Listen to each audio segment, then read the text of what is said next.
Hello, and welcome back to Ask Abby Dreyer. This month, we're talking about interviews. Specifically, I was asked a question about when I started my new job. How did I know that I was going to be able to have a team that I liked and, someone who respected that, I have kids and a family, and if I needed to work from home one day, how did I know that that was going to work out? And, my answer was, well, we talked about it in the interview. And there's so much conventional wisdom out there that you're not supposed to talk about your kids or your personal life at all in an interview. And I don't really ascribe to that. I think that when you're in an interview, you're interviewing each other. You're not just sitting there at a desk across from someone who's going to judge you for 30 to 60 minutes. You're testing each other out. It's kind of like a first date. Do you want to spend time with this person and their team for, 8 to 10 hours a day?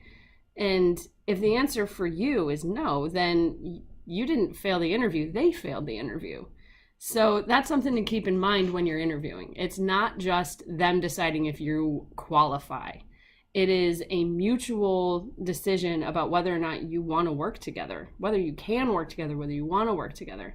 And so when you're talking about, any questions that you have, a lot of people freeze in interviews. Do you have any questions? And my favorite question to ask is, what's the worst part about working here?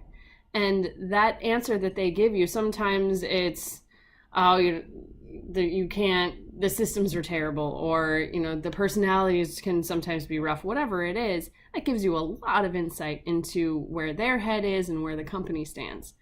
Then you follow it up with what's the best part about working here, and that gives you another angle to look at.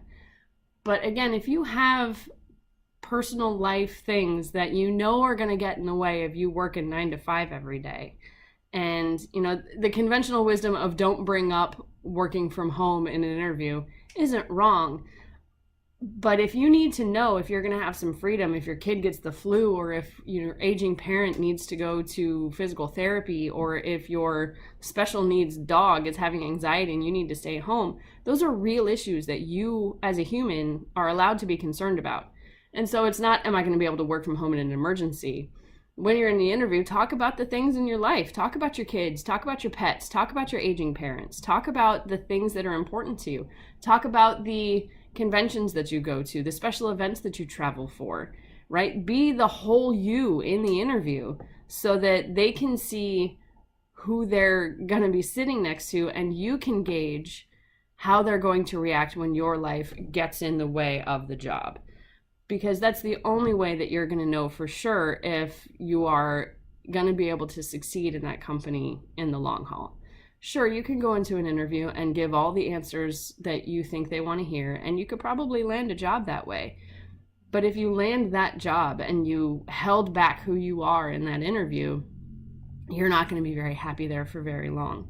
And sure, a paycheck's a paycheck, and sometimes that's what you have to do to, maintain a lifestyle. But when you're looking for a job that you really want to love, you need to be your whole self in the interview, and you need to not be afraid to be your whole self in the interview. And so that's my answer. If you want a job that you love, make sure that you know the company well enough. Ask the people who work there. Find information about them. Don't only read Glassdoor. That only gives you really one view. And then be real and ask real questions in the interview. Find out who these people are, not just what jobs they do or what their title is or, what tasks they perform every day. But do they have kids? Do they have dogs? Do they love cats? Do they have a hamster? All of those are also things that you're going to talk about at work. And if you're not comfortable talking about it in an interview, are you going to be comfortable talking about it at work? And is that going to be okay for you for 9 to 5, 5 days a week or more? So good luck, and I hope you find the dream job that you're looking for, and we will chat next month. Thank you.